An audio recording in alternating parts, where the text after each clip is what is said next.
Welcome to Guide Guru. We hope this video helps. You start by creating the project and resolving prerequisites so you can build immediately. Open Visual Studio, select Windows Forms or WPF and target.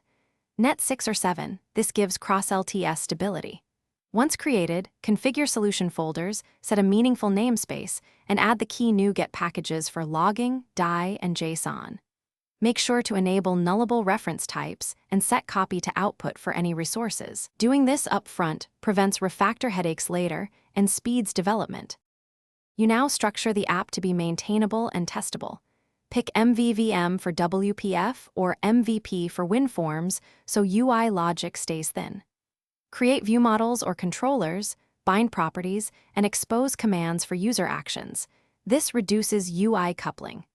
Next, register services in the DI container and implement repository interfaces for data access. Use async methods with cancellation tokens for long-running tasks to keep the UI responsive.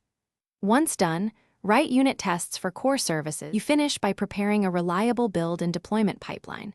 Configure app settings per environment and wire up Serilog syncs for diagnostics. Use single-file publish or M6 for modern install flows, and sign binaries when distributing internally or publicly. Make CI steps for restore, build, test, and pack so releases are reproducible. Finally, smoke test on target OS and hardware. If something breaks, check logs first, then verify missing resources or mismatched runtime versions as the primary Thanks for watching. Consider subscribing if we helped you today.